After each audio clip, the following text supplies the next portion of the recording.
Yar Khan, the general partner and founder at Orios Venture Partners. He was also an early angel investor in Ola. Mr. Khan, thanks very much for joining us here on India Business Hour. How do you read this? Because many are actually saying that perhaps, this is not a bad move by Uber because now it's going to free up their resources. They can focus and concentrate a lot more on some of the other markets where they're facing fierce competition, whether it's in the US, where they're facing competition from Lyft.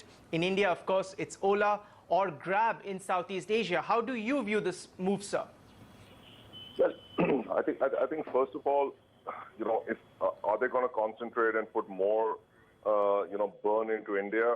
I think that's a question that hasn't been answered.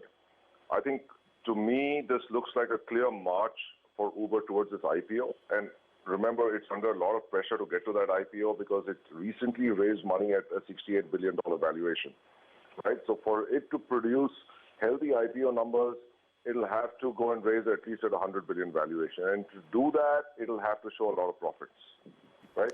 So are they going to continue a high burn game in various markets? We're not sure, right? If that is what is going to happen.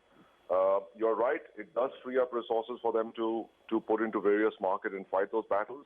But it could also mean that they are now getting onto the sensible side of things and they're saying, hey, we need to start getting into the black because we need to IPO this thing in a couple of years.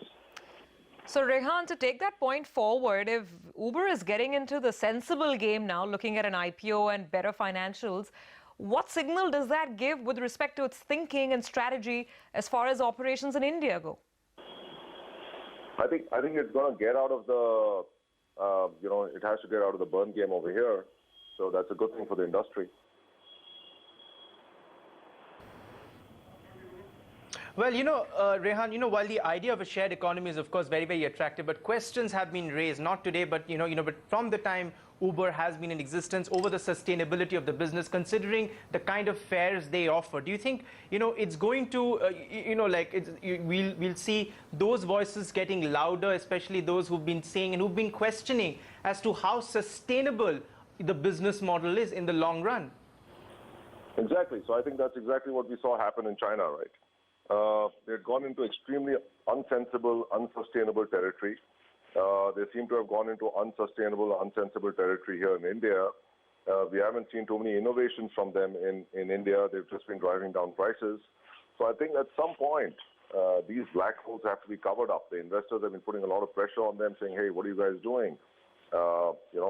Let's get this company into shape and let's get it towards an exit. Right. So Rehan, you believe that even in India, the fares that they are being offered, that are currently being offered, are simply unsustainable, and there might be a correction soon? Absolutely. The fares are unsustainable. They're loss-making. Rehan, thank you. Thank you very much, Rehan, for joining us and taking us through the implications of this deal. What could this mean